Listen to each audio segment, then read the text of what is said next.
આ બાજુ મધ્ય ગુજરાતમાં પણ કમોસમી વરસાદ ખેડૂતો માટે મોટી આફત લઈને આવ્યો।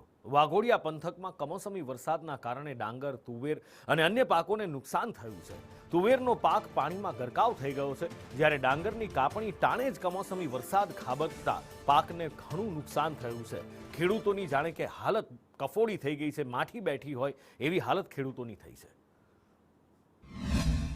3 દિવસથી વરસાદના નુકસાનથી ખેતીમાં વ્યારા તાલુકાના ગામડામાં તરત બધા ગામડામાં કપાસની ખેતી, વાઘોડિયા તાલુકાના ગામડા તરફ ખેતી કપાસ, ડાંગર તથા તુવેરની ખેતી વધુ છેલ્લા 3 દિવસથી વરસાદ પડ્યો અને એમાં ગઈકાલ રાત્રે એટલો બધો પુષ્કળ વરસાદ પડ્યો કે જેને કારણે ડાંગરના પાકની અંદર, ખેતરોની અંદર 4 થી 5 ઇંચ પાણી ભરાઈ ગયું આપ જોઈ શકો છો।